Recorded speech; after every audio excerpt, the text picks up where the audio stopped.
പ്രാർത്ഥിക്കാം. സമാധാനം നൽകി ഞങ്ങളെ പോറ്റിപ്പുലർത്തുന്ന ഞങ്ങളുടെ ദൈവമേ, സ്വർഗ്ഗീയ നല്ല പിതാവേ, പലവിധ തെറ്റുകളാൽ, പലവിധ പ്രയാസത്താൽ, നാണക്കേടിനാൽ ദൈവത്തിൻ്റെ മുൻപാകെ വളരെ താഴ്മ ധരിക്കാതെ വളരെ പ്രയാസത്തിലും ബുദ്ധിമുട്ടിലുമായിരിക്കുന്ന ജനവിഭാഗത്തെ ഞങ്ങൾ ഓർത്ത് പ്രാർത്ഥിക്കുന്നു. അവർ ചെയ്യുന്ന ഓരോ തെറ്റുകളും നാണക്കേടിലേക്ക് അവർ വീണു പോകാതെ ഞങ്ങളിനി ആ തെറ്റ് ആവർത്തിക്കുകയില്ല, ക്രിസ്തുവിൻ്റെ നല്ല സാക്ഷികളായി നിലനിൽക്കാം എന്നുള്ള ഉദ്ദേശത്തോടു കൂടി അവർ ജീവിപ്പാൻ തക്കവണ്ണം വലിയ ദൈവം അവരെ അനുഗ്രഹിക്കണം എന്ന് പ്രാർത്ഥിക്കുന്നു.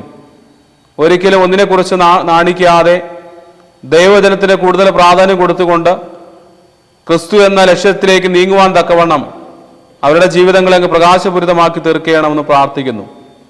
യേശുവിൻ്റെ ധന്യമുള്ള നാമത്തിൽ കൃപയോടെ പ്രാർത്ഥന കേൾക്കണം. സ്വർഗീയ നല്ല പിതാവേ, ആമേൻ. സർവശക്തനും നിത്യനും നീതിമാനുമായ ഞങ്ങളുടെ വാഴ്ത്തപ്പെട്ട ദൈവമേ, സ്വർഗീയ നല്ല പിതാവേ, രഹസ്യ സംഘർഷങ്ങളാൽ ആയിരിക്കുന്ന മക്കൾക്ക് വേണ്ടി പ്രാർത്ഥിക്കുന്നു.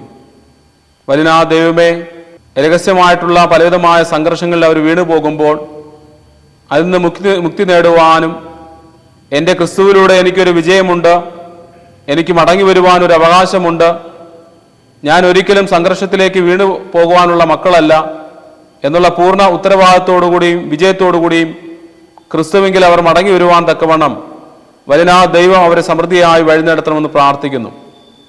വചനത്തിലൂടെ, സാക്രമെന്റിലൂടെ, ദേവാലയത്തിലെ വചന പഠനത്തിലൂടെ മികവുറ്റ രീതിയിൽ അവരെല്ലാം മടങ്ങി വരുവാൻ, സംഘർഷങ്ങളെല്ലാം മാറ്റിവെച്ചുകൊണ്ട് മനസ്സിന് ശാന്തത ഉണ്ടാകുവാൻ തക്കവണ്ണം ക്രിസ്തുവിലേക്ക് മടങ്ങി വരുവാൻ അവരെ ഒരുക്കണമെന്ന് പ്രാർത്ഥിക്കുന്നു.